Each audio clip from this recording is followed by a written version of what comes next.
가장 많이 관심이 있으신 토지거래 허가구역 해제였다가 사실 묶인 점, 아파트 시장이 활발하게 거래가 되고 있는데 빌딩 시장은 어떤지, 그리고 우리 2월 달에 매매 사례를 살펴보면서 요즘 거래되는 빌딩은 어떤 스타일인지 이런 것도 좀 제가 분석을 해드리려고 해요. 불과 35일 만에 지금 이 사태가 벌어졌어요. 해제가 됐는데 거래가 너무 활발하고 집값이 폭등을 하니까 다시 지정을 했습니다. 뭐 하는 짓이에요? 정부가 이렇게까지 좀 허술해도 되나? 이런 생각이 들 정도로 좀 그래요. 좀 속상해요. 그러니까 토지거래 허가구역 해제를 하지 말고 다른 혜택을 좀 더 줬으면 다른 방법으로 조금 나아지지 않았을까. 근데 또 한편 어떻게 생각하냐면 너무 우리가 제재를 강하게 그동안 했었구나. 이거를 너무 기다리고 계셨구나. 그것도 느껴졌었던 거거든요. 토지거래 허가제가 해제가 되고 다시 묶이고 이게 의미가 없는 게 어차피 해제가 돼서 물건을 사려고 했어도 물건이 없었어요. 매도자께서 다 물건 다 넣고 아니면 너무 비싸고 그리고 갭 투자라고 해도 다 뭐 20억대 갭이 20억대는 이게 갭 투자입니까? 그냥 매매지. 그래서 실질적으로는 별 의미가 없었다고 생각이 들고 다시 묶인 거는 뭐 나쁘지는 않다고 생각해요, 솔직히. 네, 지금 너무 폭등을 했기 때문에. 단 반포동이나 한남동은 관련이 없었는데 이번에 다시 묶이면서 같이 묶이게 되면서 범위가 넓어진 거죠. 그래서 그런 부분은 좀 안타깝기는 합니다. 이 사태로 인해서 건물 시장에는 어떤 영향이 있었냐? 사실은 아주 큰 영향이 있었던 건 아니에요. 아파트를 사시려고 하시던 분들이 빌딩 시장으로 많이 넘어왔었는데 이미 이 빌딩을 공부하시던 분들이 투자 수익이나 이런 걸 다 아시잖아요. 그동안에 제가 공부를 다 시켜드리니까 그걸 보신 분들이 다시 아파트 시장으로 가기는 아주 어렵습니다. 왜냐하면 수익 자체가 아예 다르기 때문에. 그래서 빌딩의 수요가 줄거나 아니면 갑자기 늘거나 이러지는 않았어요. 그리고 거래된 사례들이 예전에 임대 수익을 많이 보고 건물을 샀었죠. 불과 뭐 10년 이 정도 전에는. 근데 그런 트렌드가 다시 돌아와서 지금 임대 수익이 잘 나오는 건물 또는 임대 수익이 안 나와도 평당가가 아주 저렴한 금매, 그리고 실질적으로 사옥이나 아니면 상가주택으로 사용하실 분들, 이런 분들이 주로 지금 거래를 하고 계십니다. 그렇게 했을 때 우리가 최근에 거래된 사례 중에 금매만 사신다고 말씀드렸잖아요. 평당가가 저렴한.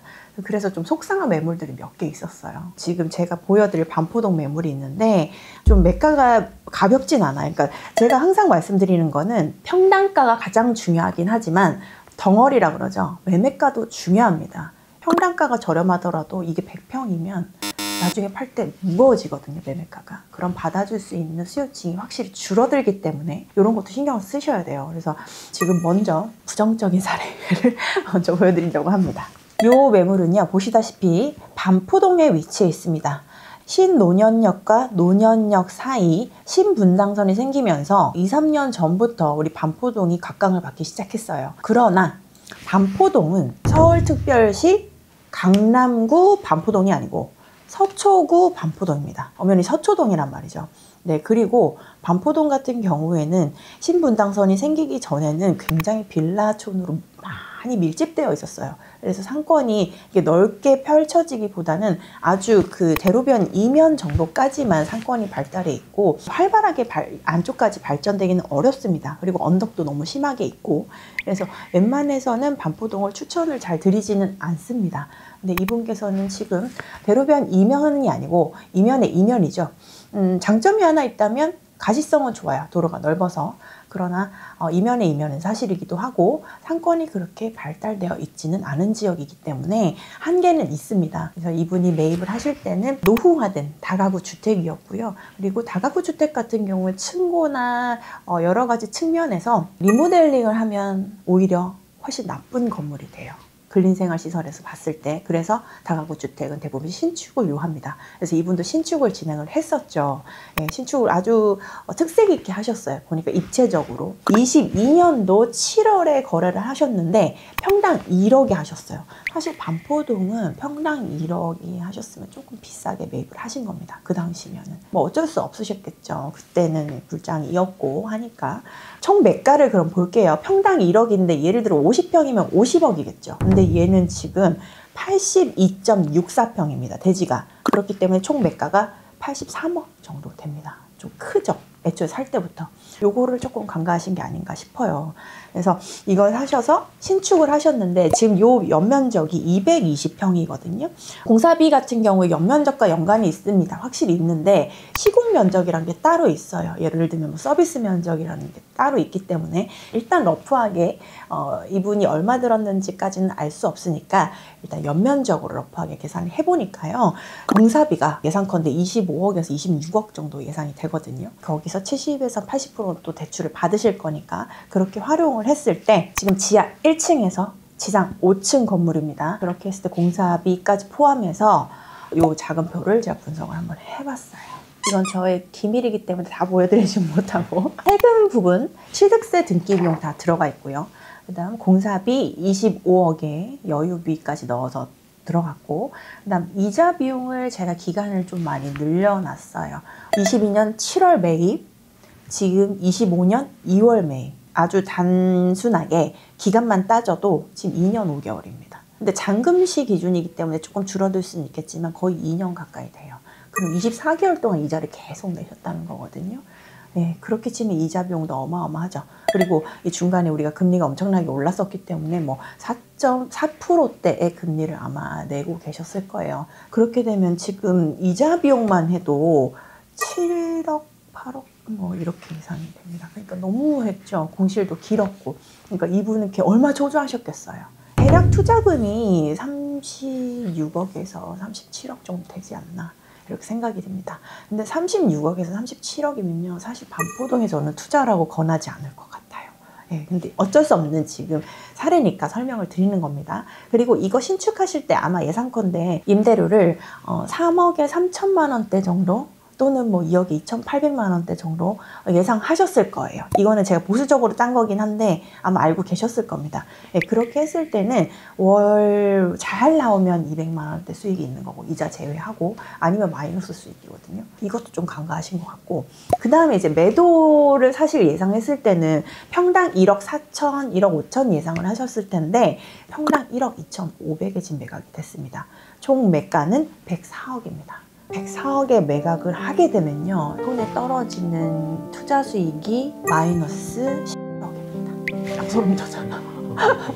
너무너무 속상한 사례거든요. 그리고 이것도 저희가 브리핑을 많이 했었고 그리고 건물을 봤을 때 신경 쓰신 것도 느껴지고 한데 마지막에 임대부터 시작해서 힘드셨고 매각까지 계속 힘드셨기 때문에 빌딩을 다시 투자를 하실 수 있으실까? 이런 걱정도 되고 마음이 굉장히 쓰입니다. 이걸 보면서 느낀 거 첫 번째, 항상 말씀드리는 평당가 조금 비싸게 사셨고 두 번째, 총 매가가 너무 무거웠고 그 다음 세 번째, 입지는 뭐 누구나 다 아시는 거겠지만 반포동 같은 경우에는 정말 좋은 위치나 아니면 특이점 안에 언덕 위에 뭐 뷰가 좀 좋다든지 이런 특장점이 있거나 아니면 대로변 바로 이면에 있어서 상권이 발달돼 있거나 하지 않으면 웬만해서는 들어가시지 않는 게 좋은 지역입니다. 네, 좀 지역 설정을 잘못 설정하셨던 것 같고요. 시기도 지금 하필이면 임대 시장이 너무 망가져 있는데 그래서 공실 때문에 이자도 너무 많이 지금 들어간 거죠. 네.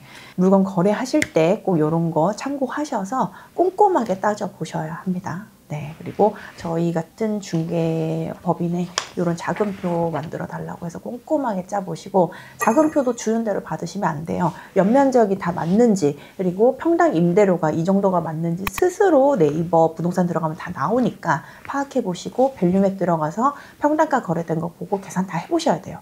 그런 다음에 남는 수익이 어느 정도인지까지 스스로 계산 다 체크해 보시고 매입을 하셔야 됩니다. 에휴 속상해.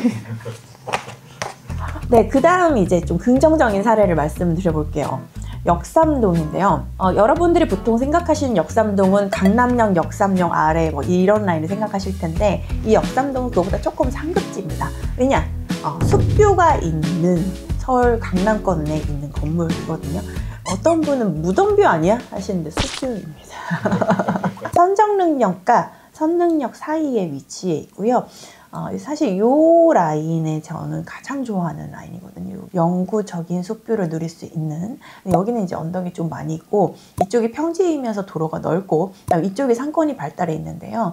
그런데 여기가 언덕이 있다고 해도 물건이 좀 가격이 괜찮다 하시면 그냥 편안하게 매입을 하시는 게 이쪽 라인이기도 합니다. 이 라인 바로 건너편, 이 대로변에 이면에 바로 위치한 이 건물입니다. 네, 딱 봐도 아주 노후화된 빨간 색깔 벽돌이죠. 이렇게 세로로 길다고 말씀드렸잖아요. 그리고 그 옆에 건물 보면 이 네모난 두 개의 정사각형 같이 생긴 이 건물이 두 개가 들어서 있어요. 근데 이 두 개가 합친 대지가 얘는 한 개로 되어져 있죠. 딱 봐도 좀 대지가 큽니다. 대지 평형이 106.48평이죠. 덩어리가 좀 크긴 큽니다. 그래서 이게 맨 처음에 시장에 나왔을 때는 총 매매가가 106억이었어요. 평당 딱 1억이죠.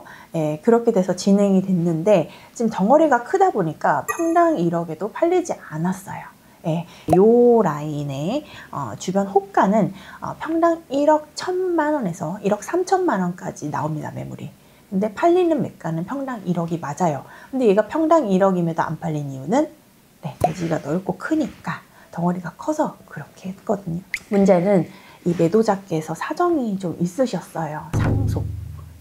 상속 이슈 때문에 팔 수밖에 없는 급한 급매물이 되어버린 거죠. 그래서 지금 25년 2월에 거래된 매가는 81억 5천만 원. 평당가는 7,654만 원. 이거 보고 야 진짜 잘 샀다. 이거 너무 아름답다. 저는 이렇게 얘기했거든요. 사실 이거 저희가 은행에 탁감도 넣어본 매물이에요. 근데 탁감이 나왔을 때는 이미 106억보다 더 많이 나왔었어요. 117억? 그 정도 나왔었는데 지금 거래된 거는 81억 5천이니까 굉장히 잘 사시는 사례죠. 이게 왜 이렇게 거래가 안 됐을까?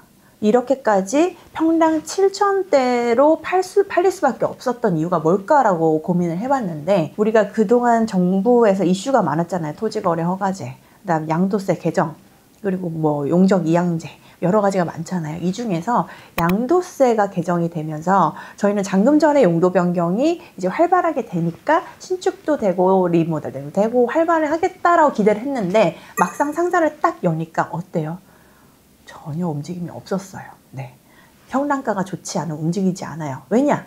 건축비가 어마어마하게 올랐잖아요. 그리고 두 번째는 임대시장이 너무 망가져서 신축이나 리모델링 한들 지금도 이렇게 공실이 많은데 임대가 들어올까라는 불안감이 있는 거예요. 이 사례를 보면서 그걸 느꼈어요. 신축 부지, 그러니까 재개발 부지는 이것처럼, 이 사례처럼 평당가가 좋지 않으면 이제는 매입하시지 않겠구나. 좋은 사례죠. 이런 것들을 보여주는. 그래서 매도자분들은 급하시면 이렇게 하실 수밖에 없습니다. 잘 보시고, 내가 가진 매물이 주택이거나 주택을 끼고 있거나 아니면 너무 노후화돼서 리모델링이나 신축이 진행이 돼야 된다고 하면 이렇게 아주 저렴하게 매각을 하시지 않는 이상 좀 힘들 수 있다는 거 알고 계셔야 할 것 같습니다. 그래서 일단 이 매물을 매수하신 분 축하드리고요. 여기가 위치가 너무 좋아서 저도 기대가 되네요. 눈을 지켜보고 있다가 1년이나 1년 반쯤 뒤에 한번 찾아가서 신축 현장도 촬영해 보도록 하겠습니다. 건물을 어떻게 매수해야 되는지 궁금하신 분들은요, 여기 아래 댓글에 달아주시면 저희가 성실히 답글 드리도록 하겠습니다. 오늘도 월간소영의 안소영이었습니다. 안녕.